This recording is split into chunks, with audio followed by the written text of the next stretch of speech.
speaker, Venkatesh Geriti. Over to you, Venkatesh.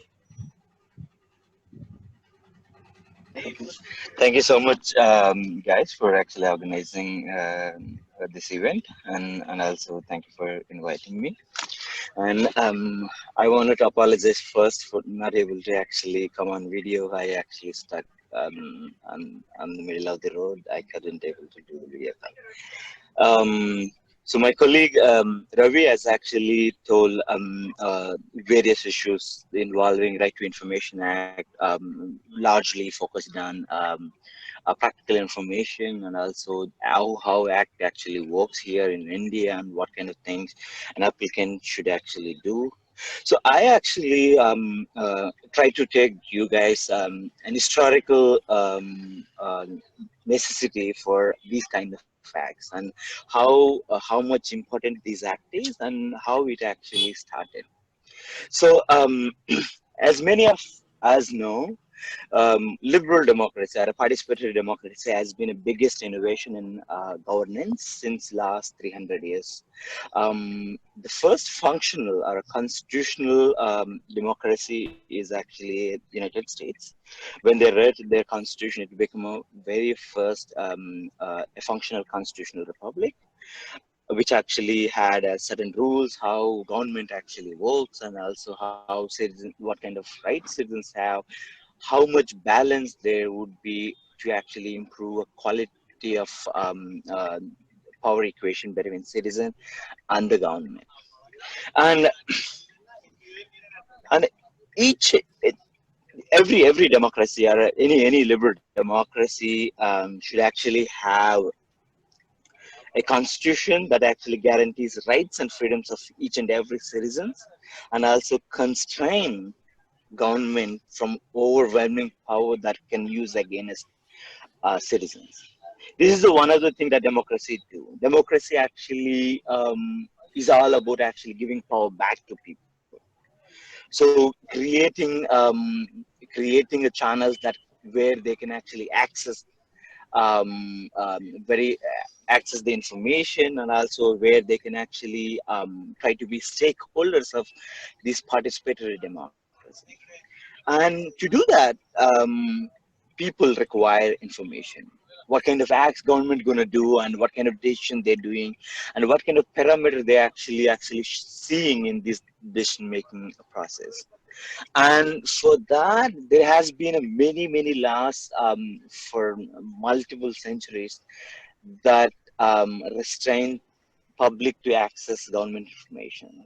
One of those acts actually Indian Secrets Act, which actually started in, if I'm not wrong, it's 1920s, where we actually inherited that from the British government, where government can actually do a lot of stuff and they do not need to disclose it to the public. So this act has been protecting a lot of government employees, politicians, and also people who's in the power to actually disclose information about what kind of activities they're doing when they are in power, how they're functioning, and how much money they spend, and is it actually utilized very well or not. No one knows about the information. So to access these kind of information, accountability, transparency has should be there. The accountability, transparency has been the two most important characteristics of any democracy. If there is no accountability, there is no transparency, then it become actually an authoritarian or totalitarian government that we have seen in Germany, right-wing authoritarianism such as Nazism, fascism. We can see it now in Belarus to some part of Brazil, and we can see certain Arabic nations where right-wing authoritarian has been actually influencing a lot.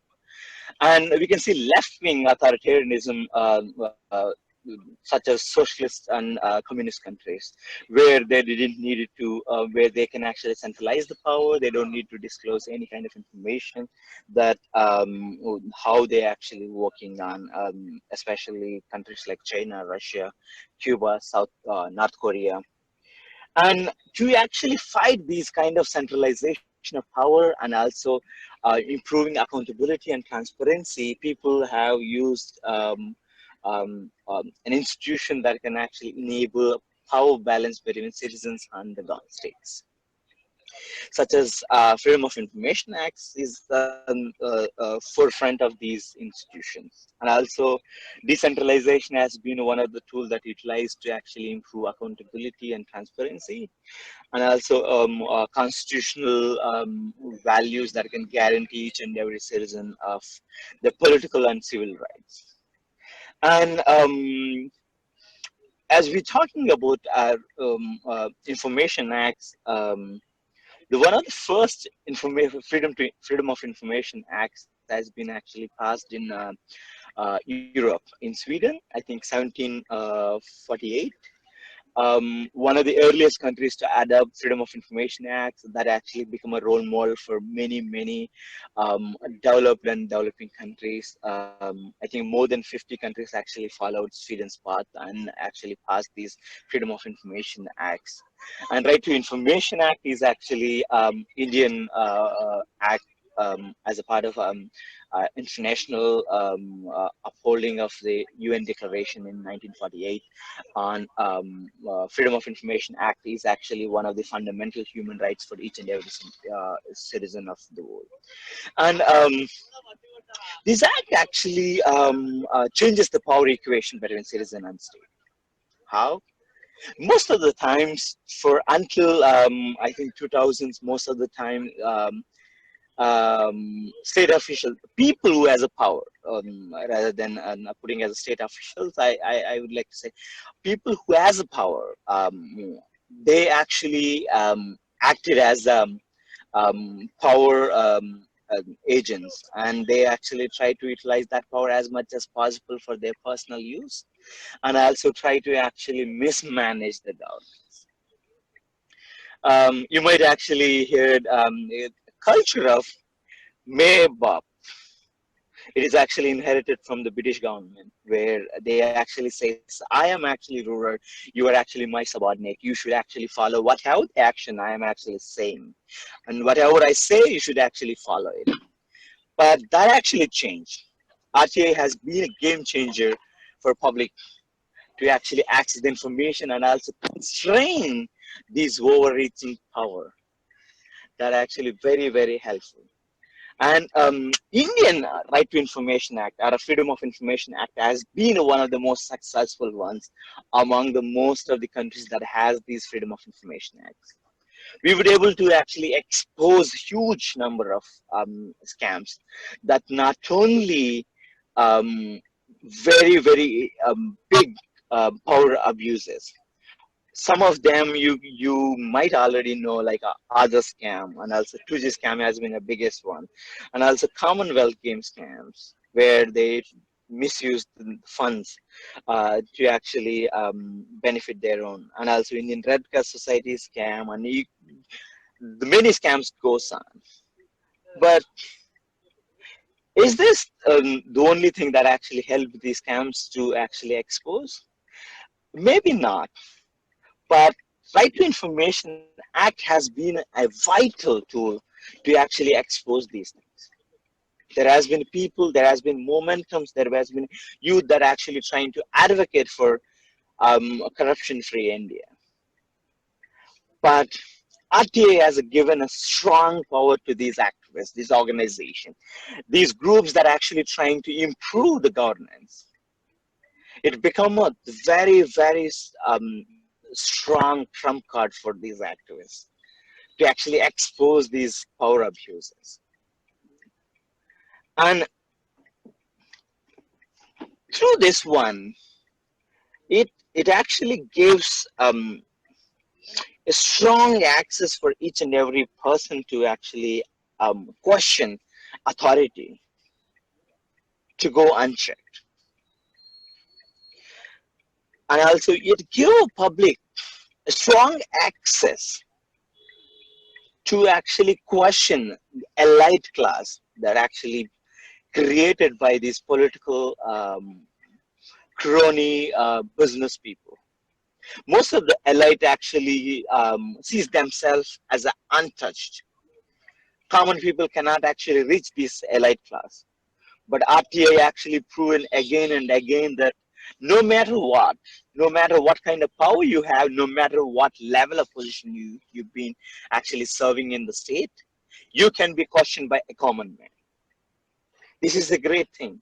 There has been similar incident, many of them. In 1700, Magna Carta was the first such an incident that actually questioned the power, where they actually questioned the power of the king himself, where they were able to question him and access and unable to reduce the power of king. And RTA has been shown such an exemplary influence that on a governance, improving accountability, promoting transparency, and also exposing corruption. But is RTA is the finest tool that we have, or is RTA is in the finest shape that we can actually put on? Maybe not. Some of it actually Ravi already told what kind of problems that applicants actually has been facing. One of such is when some activist actually trying to expose a corruption in a local level, and the people who is involved in that corruption try to actually uh, uh, threaten his life, or trying to actually use their power to actually hurt the applicant. There has been a lot of problems that has been faced by these applicants, and also there has been other challenges that we seen in recent years.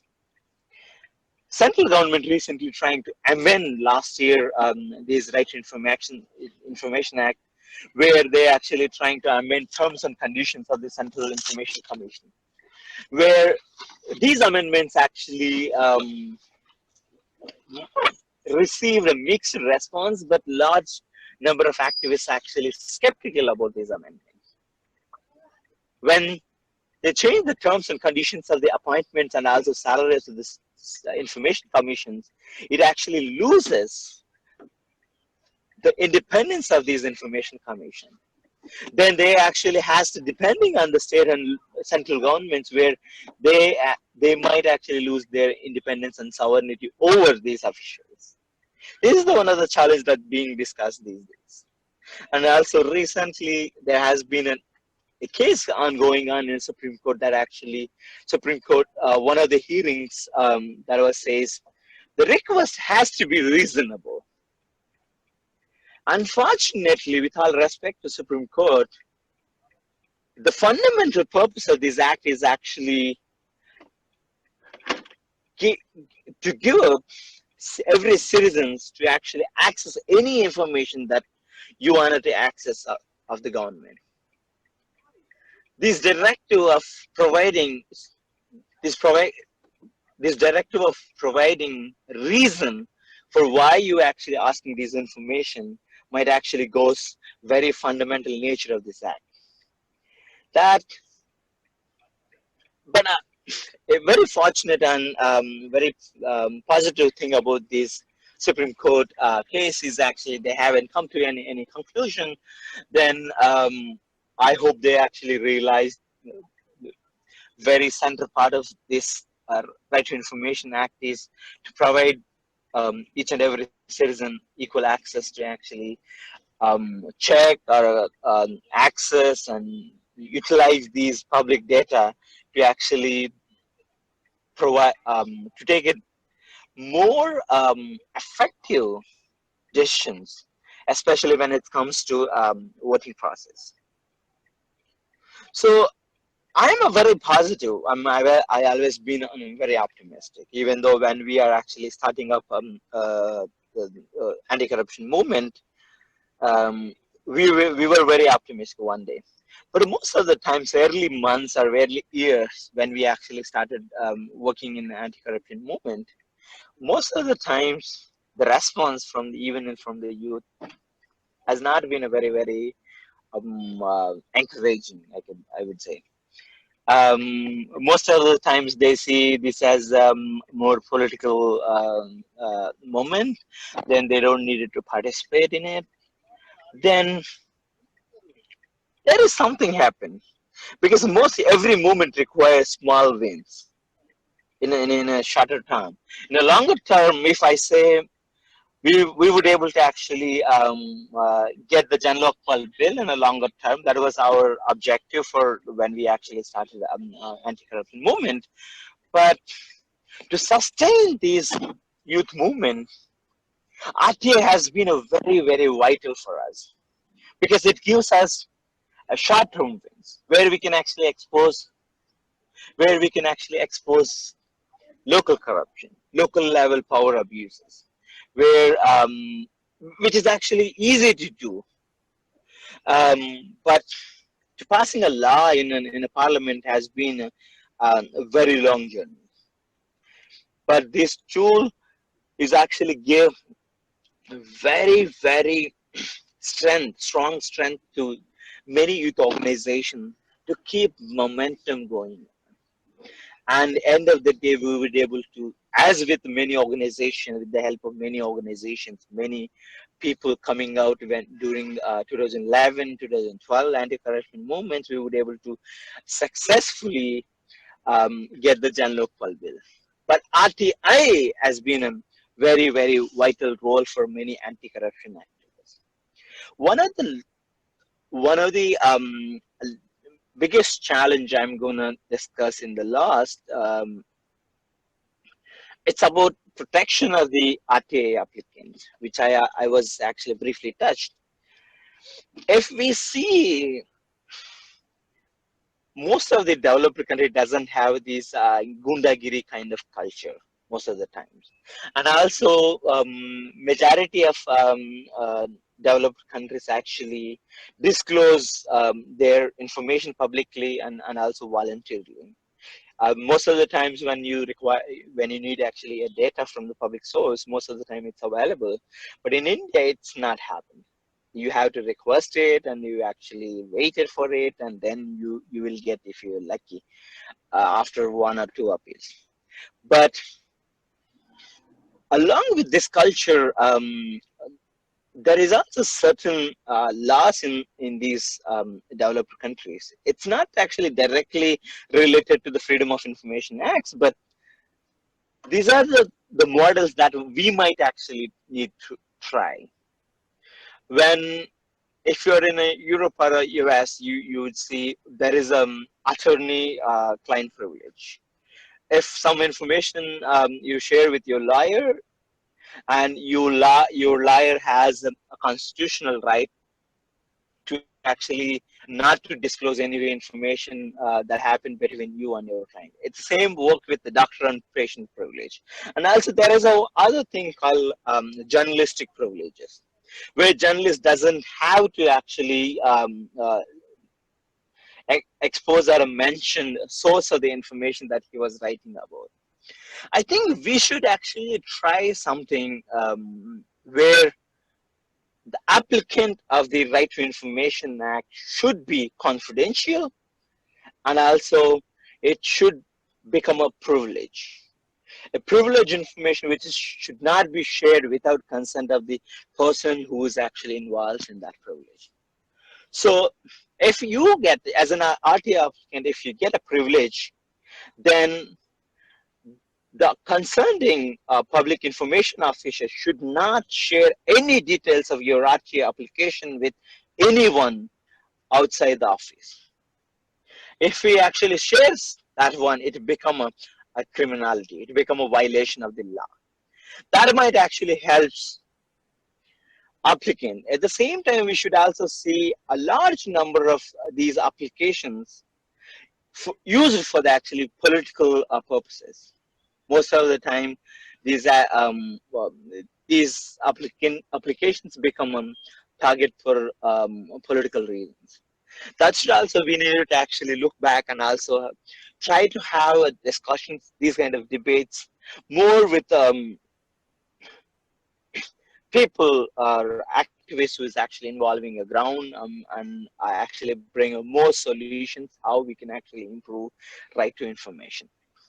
And I no longer consider myself an activist, because I was an activist when I was in Lok Sabha, and also when I worked for anti-corruption activism. But since few years, I actually moved from activism to educational channels, where we try to actually educate large number of people what is actually these political systems, how these works, and also what kind of powers government have, what kind of powers citizens have, what kind of balance that institutions and these kind of acts actually can actually bring to balance the the power balance between these two people. So I think we should actually do more of these sessions or events that can involve more number of people who is actually involving in trying to utilize these acts as a powerful tool to counter the power of the government and also protect freedoms and rights of the each and every citizen. Thank you so much. Thank you, Venkatesh. This was very much inspiring. So, Thank you. uh, yeah, so